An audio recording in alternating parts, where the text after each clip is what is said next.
शिवे सर्वार्थ साधके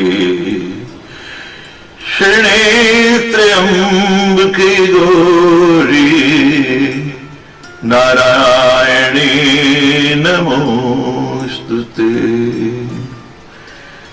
सृष्टि स्थिति विनाशनां शक्तिभूते सनातनी गुणाश्रय गुणमय नारायणी नमोस्तुते।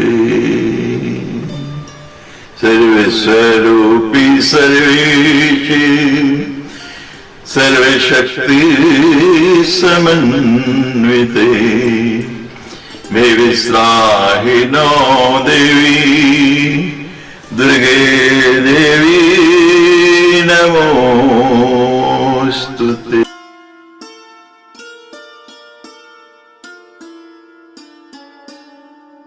श्रुतवाच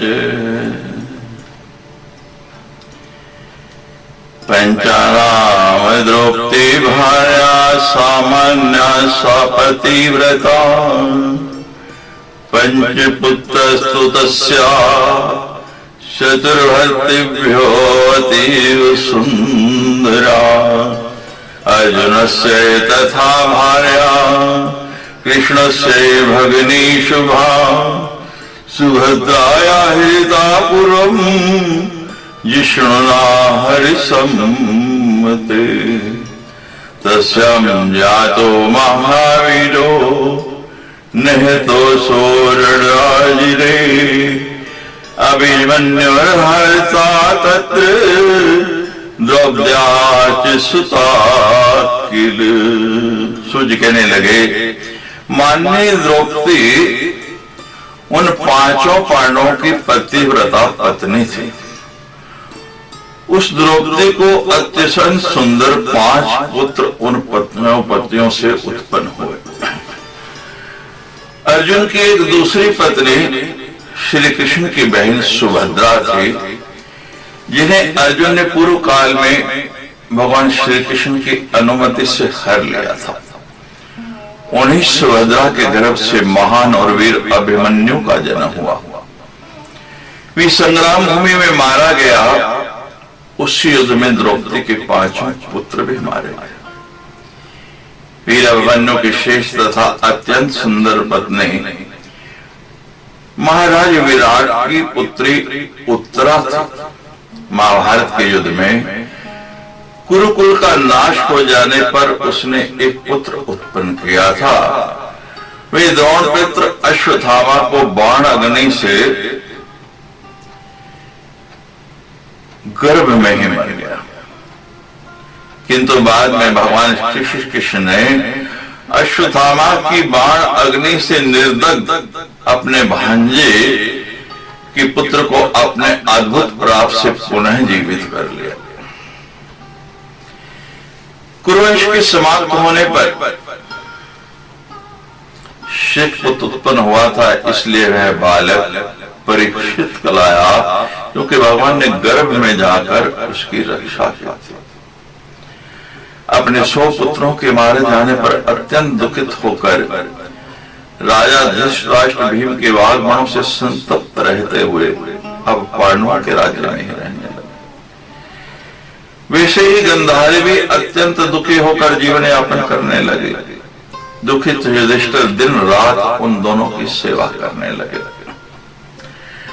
महान धर्मात्मा विदुर युधिष्ठिर की अनुमति से अपने भाई धृतराष्ट्र के पास में ही रहते और वे उन्हें प्रज्ञा चक्षु कह करके समझाते बजाते रहते थे। धर्मपुत्र महात्मा युधिष्ठिर तो अपने पिता तुल्य धृतराष्ट्र के पुत्र शोक जनित दुख को विस्मारित कराते हुए उनकी सेवा ही करते रहते थे। जिस प्रकार भी वह वृद्ध धृतराष्ट्र सुन ले, इस बात को ध्यान में रखकर भीम अत्यंत क्रोधित होकर रहते और अपने तर्कश के नहीं अपने वचन रूपी बाणों से उन पर सर्वदा प्रहार किया करते थे।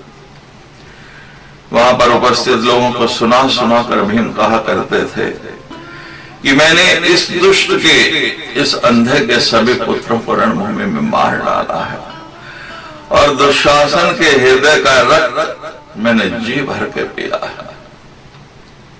अब यह अंधा निर्लज्ज होकर मेरे दिए हुए पिंड को कुत्तों की भांति, कौओं की भांति खाता है। अब तो ये व्यर्थ का जीवन बिता रहा है। जब भीम इस प्रकार की कठोर बातें प्रतिदिन उन्हें सुनाते तो धर्मात्मा युधिष्ठिर ये कहते हुए धृतराष्ट्र को धैर्य प्रदान करते कि भीम तो मूर्ख है, उसका शरीर नहीं उसकी बुद्धि भी मोटी है। इस प्रकार उस दुखी धृतराष्ट्र ने 18 दिन महाभारत का युद्ध हुआ था। 18 वर्ष जो है वो वहीं उन पांडवों के साथ रहे।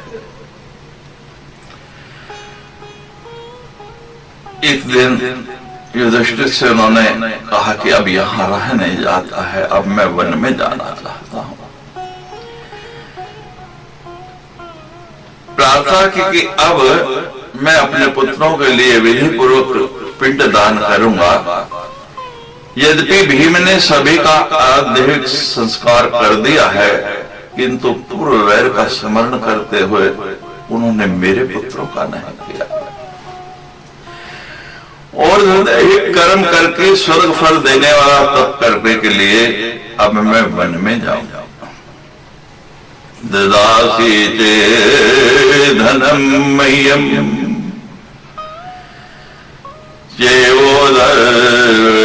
चेवोदर्देकम गमिष्यहं वनम तप्तुम तपे स्वर्ग फल प्रदम। हे धर्मराज, आप मुझे इसके लिए कुछ धन दें। विदुर ने एकांत में पवित्र आत्मा धर्मपुत्र युधिष्ठिर से जब ऐसा कहा तब उन्होंने धर्मार्थी धृतराष्ट्र को धन देने का निश्चय कर लिया। राजा युधिष्ठिर ने परिवार के सभी जनों को बुलाकर कहा, हे महाभाग, मैं कौरवों का श्राद्ध करने का इच्छुक ज्येष्ठ पिता को धन प्रदान करूंगा। महातेजस्वी ज्येष्ठ भ्राता युधिष्ठिर का वचन सुनकर वायुबली महाभीम ने अत्यंत क्रोधित होकर कहा, हे महाभाग, दुर्योधन के कल्याण के लिए राजकोष का धन क्यों दिया जाए? इससे अंधे धृतराष्ट्र को भी सुख मिलेगा। इससे बड़ी मूर्खता कोई दूसरी नहीं होगी। आपकी दूषित मंत्रणा के फलस्वरूप ही हम लोगों ने वनवास का कठोर कष्ट सहा। दुरात्मा दुशासन महाराज ने द्रौपदी को अपमान पूर्वक सभा में खींच लाया और उसे निवस्त करने का प्रयास करने लगा। हे सुव्रत, आपकी कृपा से ही हम लोगों को विराट के घर में रहना पड़ा था तथा अमित पराक्रम वालों को मत्स्य देश के राजा की दास्ता करने पड़ी थी। देविता तम ज्येष्ठे ब्रवीत संक्षय कथम सुपिकारो विराट से हत्वा भुवम तुमागदम। हे भाई साहब, आपके कारण ही हमारी ये दुर्गति हुई है। यदि आप जुआ नहीं खेलते तो मगध नरेश जरासंध का वध करने वाले मुझको राजा विराट के यहाँ रसोई का काम क्यों करना पड़ता? ब्रेनला कथम जिष्णुर भवेद बालस्य नर्तके कृत्वा विश्वं महाबाहुर योषाया स्वात्मजय।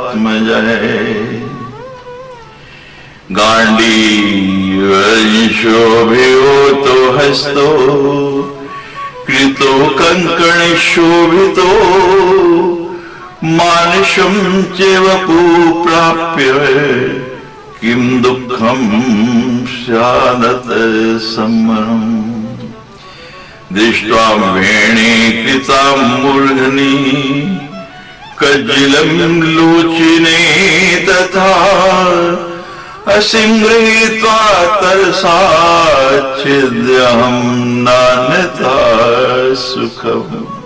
हे भाई साहब, अब तो कुछ विचार करो, आपके कारण हमको क्या क्या नहीं करना पड़ा। आपके ही कारण इंद्रपुत्र महाबाहु अर्जुन को विराट राजा के यहाँ स्त्री का रूप धारण करके उनके बच्चों को नृत्य की शिक्षा देने के लिए बृहन्नला बनाना पड़ा। जिनके हाथों में गांडीव धनुष सुशोभित होता था, उस गांडीव के स्थान पर उनको अपने हाथों में कंकड़ पहनने पड़े। मनुष्य का शरीर पाकर भला इससे बड़ा कष्ट और क्या हो सकता है। अर्जुन को सिर पर चोटी और आंखों में काजल। जब मैं इन बातों का स्मरण करता हूं तो मुझे इच्छा होती है कि अभी तलवार हाथ में लेकर इसका सिर काट दो। इसके अतिरिक्त मुझे शांति नहीं मिल सकती। अब महाराज से बिना पूछे ही मैंने लाक्षागृह में अग्नि लगा दी थी,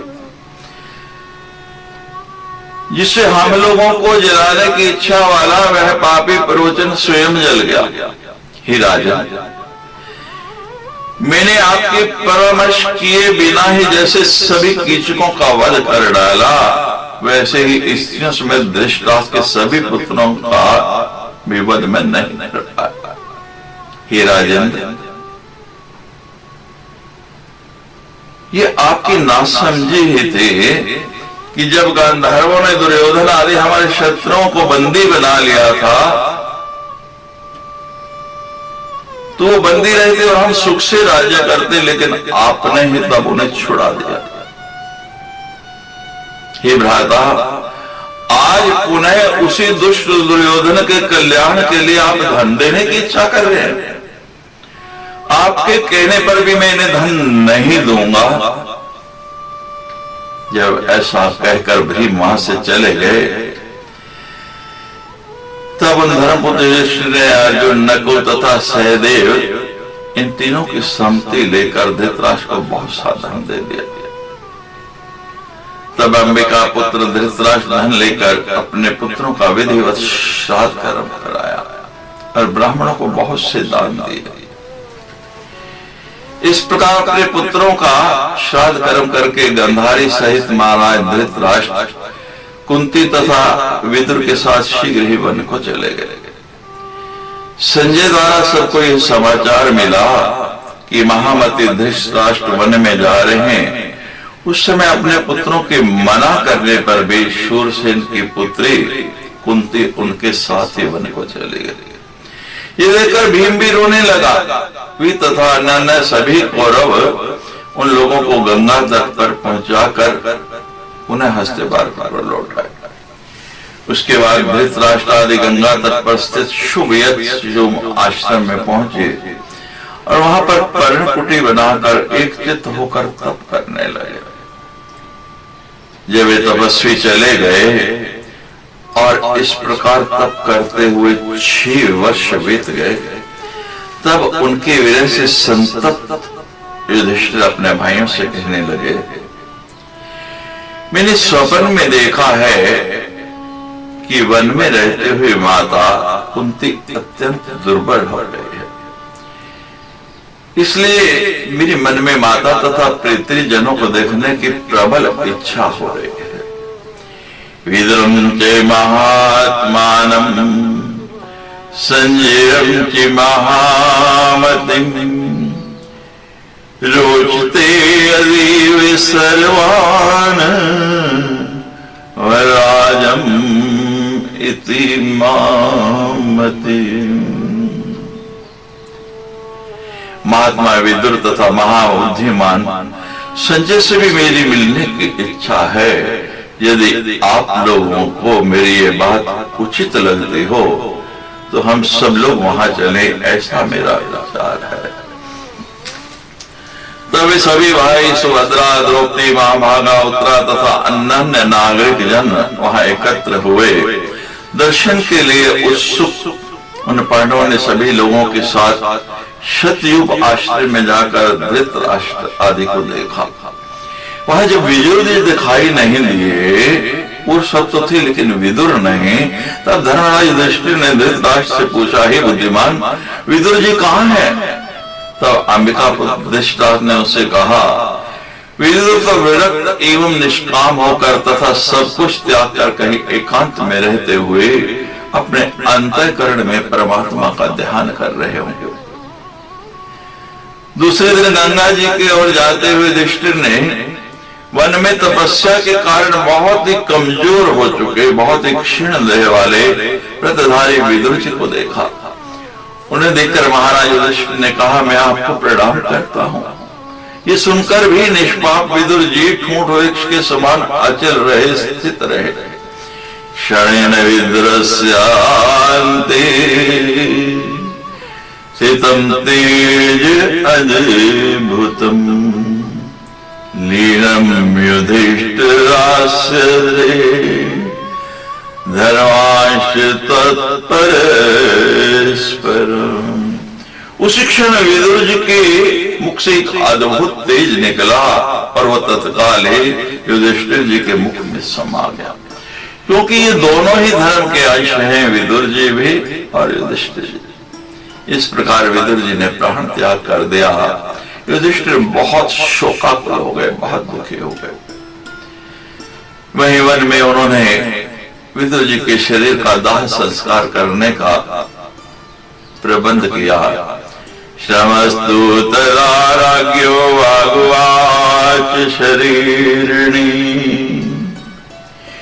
विलिप्तोऽयं नैनाहारो यथेष्टं गच्छ भूपते। उसी समय राजा को सुनाते हुए आकाशवाणी हुई, हे युधिष्ठिर, ये विदुर जी तो विरक्त हैं, इसलिए इनका दाह संस्कार नहीं किया जा सकता।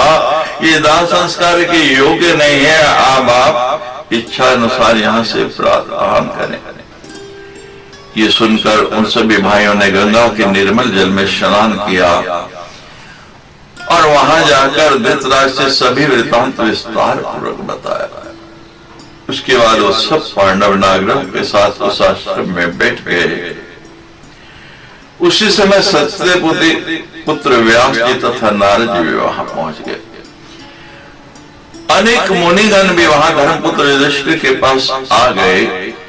उस समय कुंती ने महाविराजमान शुभ दर्शन व्यास जी से कहा, कृष्ण कर्णस्तु पुत्रो में जात मात्रस्तु वीक्षिते मनो में त्यक्ते अत्यर्थम दर्शयस्व तपोधने समर्थोऽसि महाभाग कुरु मे वांछितम् प्रभु। हे कृष्ण द्वैपायन, मैंने अपने पुत्र कर्ण को जन्म के समय ही देखा था। उसे देखने के लिए मेरा मन बहुत तड़प रहा है। अतः हे तपोवन, आप मुझे उसको दिखा दीजिए। हे महाभाग, आप समर्थ हैं, आप सब कुछ कर सकते हैं, मेरी ये इच्छा पूर्ण कीजिए। गंधारी कहने लगी, दुर्योधनो रणेच दीक्षितो निमया मुने निदर्श मुनि श्रेष्ठ पुत्र में तम सहानुजम। हे मुनि, हे व्यास जी, दुर्योधन समर भूमि में चला गया था और मैं उसे देख नहीं पाई। अतः हे मुनि श्रेष्ठ, छोटे भाइयों सहित दुर्योधन को भी आप मुझे दिखा दीजिए, मैं उसका दर्शन करना चाहती हूँ। सुभद्रा कहाँ पीछे रहने वाली थी, वो भी कहने लगी, अभिमन्युं महावीरं प्राणादपि अधिकं प्रियम् दष्टुकामस्मि सर्वज्ञे दर्शयादि तपोधन। कि सर्वज्ञ, मैं प्राणों से भी अधिक अपने प्रिय और महान वीर पुत्र अभिमन्यु को देखना चाहते हो। हृदय तपस्वी व्यास जी, आपकी अति कृपा होगी, उसे भी मुझे अभी दिखा दे।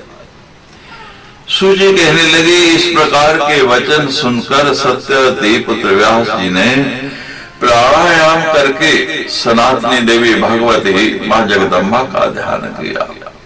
प्राणायामं ततै कृत्वा दध्यो देवीं सनातनीं संध्याकाले संप्राप्ते गंगायां मुनिसरत में सर्वास्तांश समाहुवे युधिष्ठिर पुर आगमान तुष्टाव विश्वजननीं सनात्वा पुणे सरीजले प्रकृतिं पुरुषाणाम्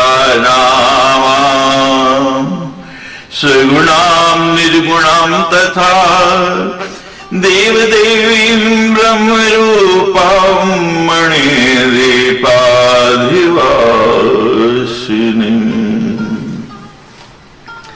व्यास जी ने प्राणायाम किया, लंबी सांस ले और सनातनी देवी जगदम्बा मां भगवती का ध्यान किया। तब सायकाल आने पर मुनिश्रेष्ठ व्यास जी युधिष्ठिर आदि सभी जनों को गंगा जी के तट पर बुलाकर पुण्य नदी गंगा के पवित्र जल में स्नान करके उस प्रकृति स्वरूपी परम पुरुष को प्रसन्न करने वाले सगुण निर्गुण रूपा देवताओं की भी देवी ब्रह्म स्वरूपिणी और मणि देवी उपासना की बहुत सुंदर स्तुति करने लगे। यदा नैवेदान च विष्णोरीश्वरो निवासो नैव जलाधिपे तथा नैवित्तपो नैव यमश्च पावक सदासि देवी तमहं नमामि ताम्। जलं न वायुर्धरा न च अम्बरम् गुणां न तेषां न च इन्द्रियाणाम् मनो न बुद्धिर्न तिङ्गो शशि तदासि देवी त्वहं नमामि ताम्। हे देवी, जब ब्रह्मा विष्णु शंकर इंद्र वरुण कबीर यम तथा अग्नि ये कोई भी नहीं थे, उस समय भी आप थी, आपकी सत्ता थी। ऐसी देवी को मैं नमस्कार करता हूँ, बार बार प्रणाम करता हूँ।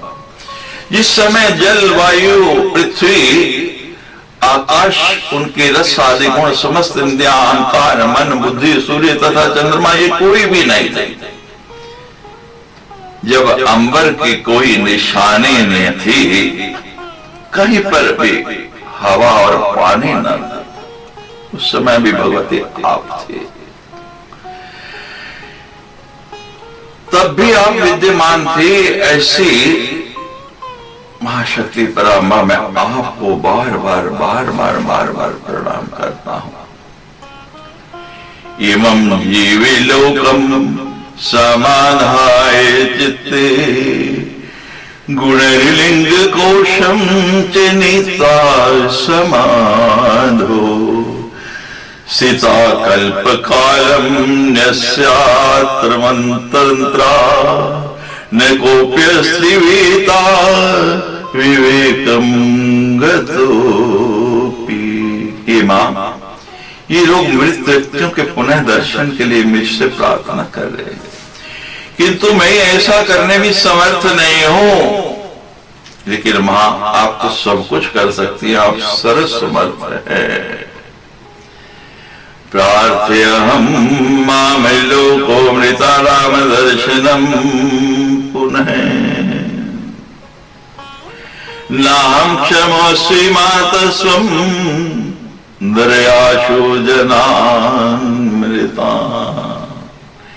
इसलिए हे मां भगवती, आप इनकी इन परिजनों को इनके समक्ष उपस्थित करके एक बार इनका दर्शन करा दे। सूजी कहने लगे, एवं सुता तदा देवी माया श्री भुवनेश्वरी सर्गादावी सर्वान्वे दर्शयामास पार्थिवान्।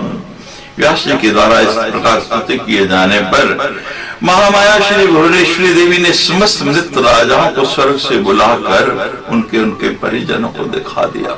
कुंती, गांधारी, सुभद्रा, विराट रूपी उत्तरा और सभी पांडव वापस आए। वे उन स्वजनों को देख करके प्रसन्न हो गए। पुनर्विसर्जिता तेन व्यासेन मित तेजसा समृता देवी महामाया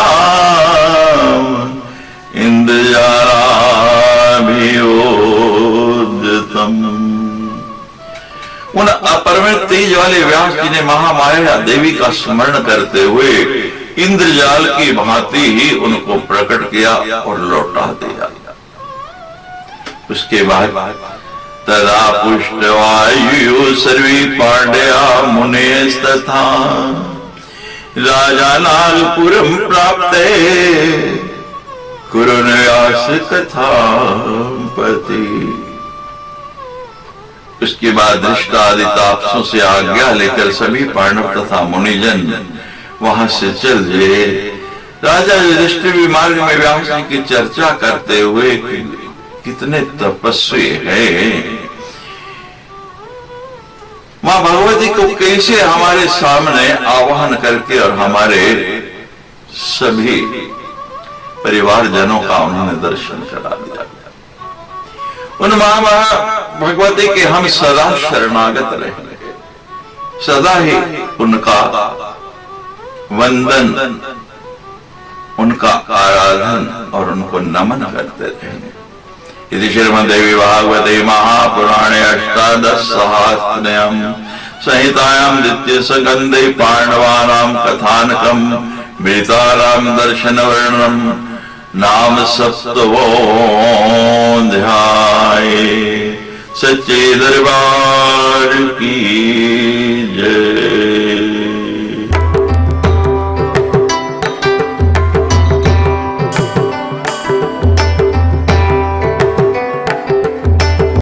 सुतवाच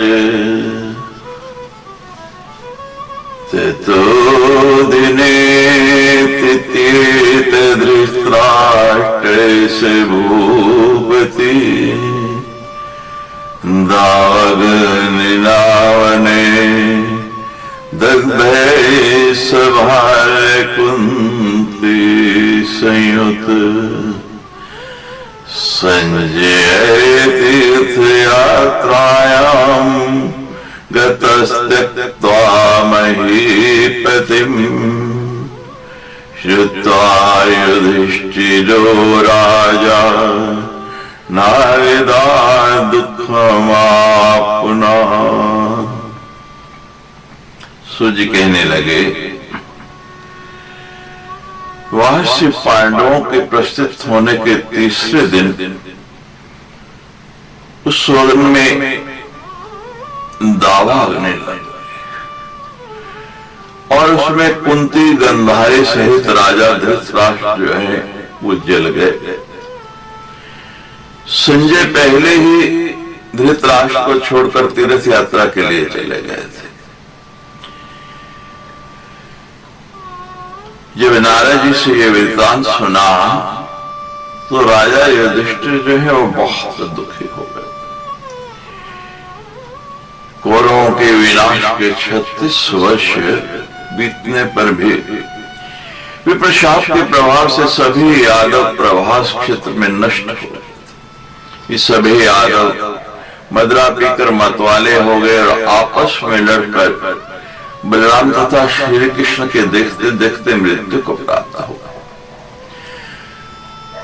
तदनंतर बलराम जी ने योग क्रिया द्वारा शरीर का त्याग किया और कमल के समान नेत्र वाले भगवान श्री कृष्ण ने श्वास की मर्यादा रखते हुए एक बहेलिये के बाण से आहत होकर के महाप्रयाण किया। वसुदेव शुद्धा देह त्यागम हरे रथ जो प्राणेषु चिन्कृत्वा चित्ते श्री भुवनेश्वरी। इसके पश्चात जब वासुदेव जी ने श्री कृष्ण के शरीर त्याग का समाचार सुना तो उन्होंने अपने चित्त में श्री भुवनेश्वरी देवी का ध्यान करके अपने पवित्र प्राणों का परित्याग कर दिया। तत्पश्चात अत्यंत शोक संतप्त अर्जुन ने प्रभास क्षेत्र में पहुंचकर सभी का यथोचित अंतिम संस्कार संपन्न किया। भगवान श्री कृष्ण का शरीर खोजकर और लकड़ी जुटाकर अर्जुन ने 8 पटवारियों के साथ उनका दाह संस्कार किया। उसके बाद देवती के साथ बलराम के मृत शरीर का दाह संस्कार करके अर्जुन द्वारकापुरी पहुंचे और उस नगरी से नागरिकों को बाहर निकाला। पुरी वासुदेवस्य विलापितो दधिनाथ ते अर्जुने सर्वे लोकान्वे निर्गतस्तदा कृष्णं पतन्ने तदा मार्गे चूराभरे लुण्ठिता धर्म सर्वं गृहीतं चे निस्तेजाजिनो भवत्।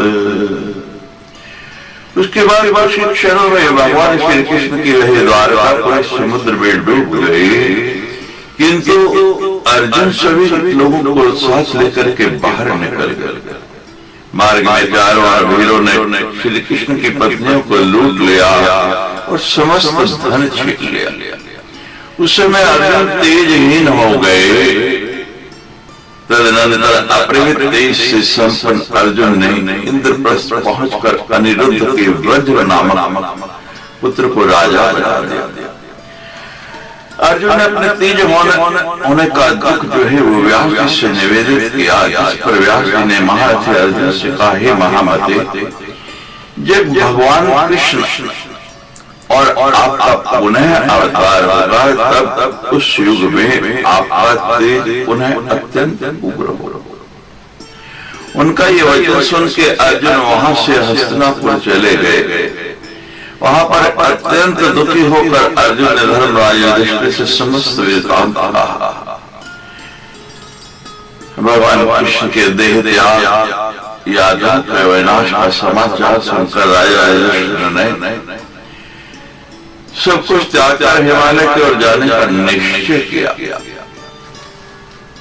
उसके बाद 36 वर्षीय उत्तरापुत्र परीक्षित को राज सिंहासन पर प्रतिष्ठित करके वे राजा युधिष्ठिर द्रौपदी तथा भाइयों के साथ वन की ओर निकले पड़े। इस प्रकार 36 वर्ष की अवधि तक हस्तिनापुर में राज्य करके द्रौपदी तथा कुंती पुत्रों इन चहों ने हिमालय में जाकर अपने प्राण त्याग दिए। अपाले राजेंद्र पश्चिवान्द्रित बभूव मृगे आशीलो जगाम चैवनं में विद्यं मृगं विचिन्वानो मज्जाने भूपति स्वयं त्रिशिश्च परिश्रान्ते शुद्धिश्च उत्तरासुते।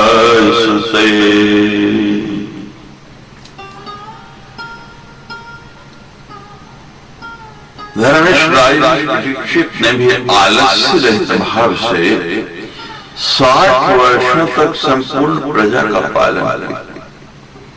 एक बार वो अखेट हेतु विशाल जंगल में गए, अपने बाण से विद्ध एक मृग को खोजते खोजते जंगल में भटकते भटकते मध्याह्न काल हो गया। गर्मी बहुत दिन में और उस मृग के पीछे दौड़ते दौड़ते राजा वृक्ष वो प्यास तथा थकान से व्याकुल हो गए। धूप से पीड़ित राजा ने समीप में एक ध्यानमग्न मुनि को देखा और प्यास से व्याकुल होकर उन्होंने जल मांगा। या देवी सर्वभूतेषु त्रिशारूपिण संस्थिता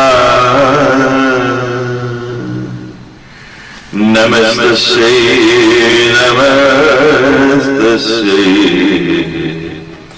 नमस्तस्यै नमो नमः। प्यास सहन नहीं हुई, मुनि से जल मांगा, लेकिन मुनि ध्यान मग्न थे। नवाच किंचिन मोनस्ते जगोप नृपसे तदा मृतं सर्पं तदाराये धनुष्कोटे त्रिजातुरा क्रीडाविष्टचित्तस्तु कंठे तस्य निवेशयत् आरोपिते तथा सर्पे निवाच मुने सत्तमा। मौन में स्थित हुए मुनि कुछ भी नहीं बोले, जिससे राजा कुपित हो गए। प्यास से आकुल तथा कली के प्रभावित चित्त वाले राजा ने अपने धनुष की नोक से एक मृत सांप को उठाकर उनके गले में डाल दिया। गले में सर्प डाल दिए जाने के बाद भी जब मुनिश्रेष्ठ कुछ नहीं बोले, भी थोड़ा भी विचलित नहीं और समाधि में ही स्थित रहे। राजा भी अपने घर चले गए। उन समाधि मुनि का पुत्र गाविजात अत्यंत तेजस्वी तथा महातपस्वी था। पराशक्ति के आराधक उस गाविजात ने पास के वन में खेलते हुए अपने मित्रों को ऐसा कहते हुए सुना कि हे मुनिश्रेष्ठ, तुम्हारे पिता के गले में किसी ने मृत सर्प डाल दिया। उनकी यह बात सुनकर वो अत्यंत कुपित हुआ। शशाप नृपतिं बुद्धो गृहीत्वा शुकरी जलम् पितुकण्ठे दमेन विनिक्षिप्तो मृतोर्गे तक्षके सप्तरात्रेण तम दशेत्पापुरुषम्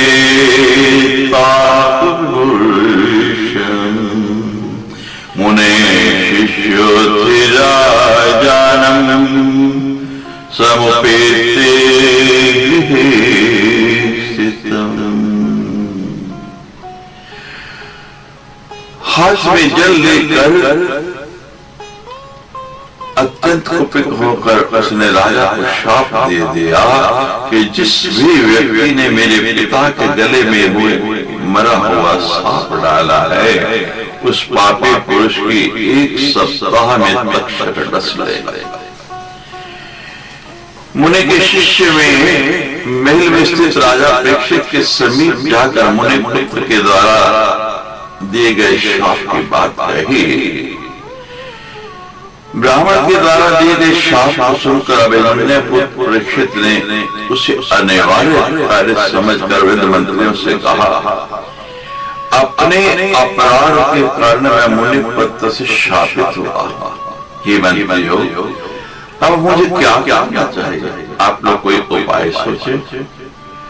मृत्यु तो अनिवार्य है, ऐसा वेदवादी लोग कहते हैं। तथापि बुद्धिमान पुरुषों को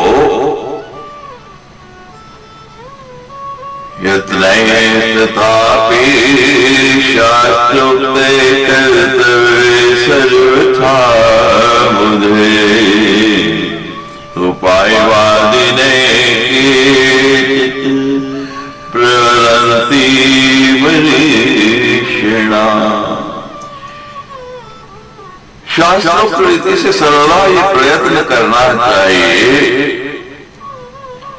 बुद्धिमानी के साथ उपाय करने से बड़े बड़े कार्य सिद्ध होते हैं, न करने पर कोई कार्य सिद्ध नहीं होता है। मणि मंत्र और रोशनी के प्रभाव अत्यंत ही दुर्गे होते हैं। मणि धारण करने वाले सिद्ध जनों के द्वारा कुछ भी असंभव नहीं है। न भवेदिति किन्ते मणिमध्येषु साधिते सर्वदृष्टा पूजा भार्या मुने संजीविता मृता।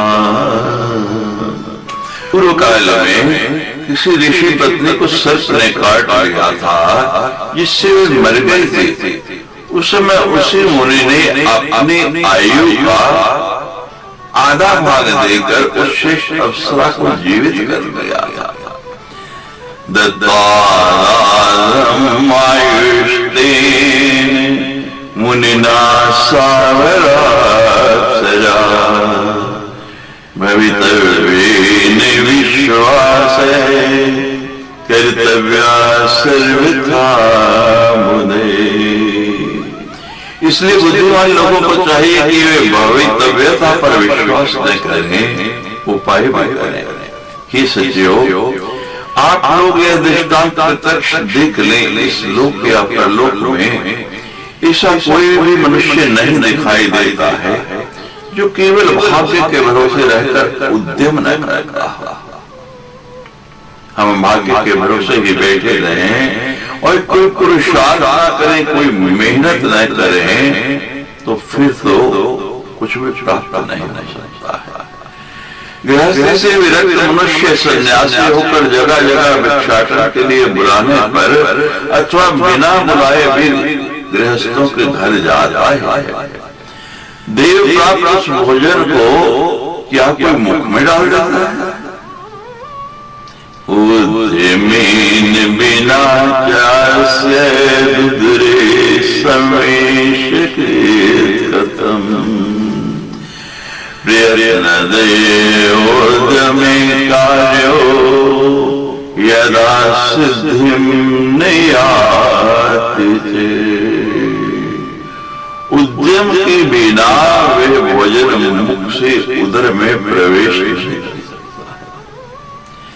अतः प्रयत्न पूर्वक उद्यम को तो करना ही चाहिए।